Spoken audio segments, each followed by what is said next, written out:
3 ప్రశ్నలు. తనకెంతో ఇష్టమైన బీర్బల్ తెలివితేటలను, సమయస్ఫూర్తిని అక్బర్ చక్రవర్తి ఒకరోజు సభలో చాలా మెచ్చుకున్నారు.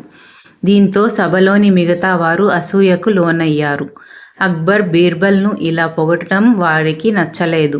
బీర్బల్ కంటే తామే తెలివైన వాళ్ళమని, కానీ చక్రవర్తి పక్షపాతంతో ప్రతి చిన్న విషయానికి అతన్ని ఆకాశానికి ఎత్తుతున్నాడని అనుకున్నారు.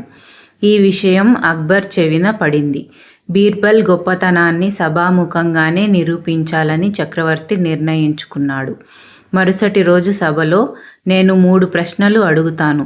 వాటికి సరైన సమాధానం చెప్పిన వారిని ఘనంగా సత్కరిస్తాను అని అక్బర్ ప్రకటించాడు. సభలోని వారంతా ఎంతో ఉత్సాహంగా జహాపనా, మేం సిద్ధం అన్నారు. మొదటి ప్రశ్న, పువ్వుల్లోకెల్లా ఏ పుష్పం గొప్పది? రెండో ప్రశ్న, ఏ పాలు శ్రేష్టమైనవి? మూడో ప్రశ్న, అన్నిటికన్నా దేని మాధుర్యం ఉత్తమమైనది అని అక్బర్ అడిగాడు. సభలోని వారంతా తమకు తోచిన సమాధానాలు చెప్పారు. కానీ చక్రవర్తికి అవేవీ సంతృప్తికరంగా కనిపించలేదు. చివరిగా బీర్బల్ లేచి, ప్రభూ, మనం కప్పుకునే వస్త్రాలకు మూలం పత్తి, కాబట్టి పత్తి పువ్వు గొప్పది.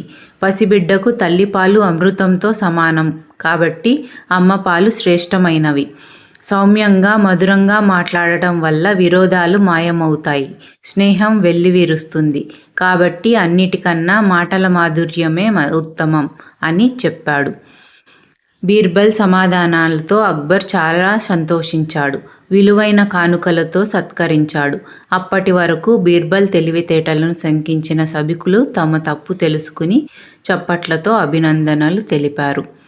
ఈ కథ మీకు ఎలా అనిపించిందో కామెంట్ చేయండి.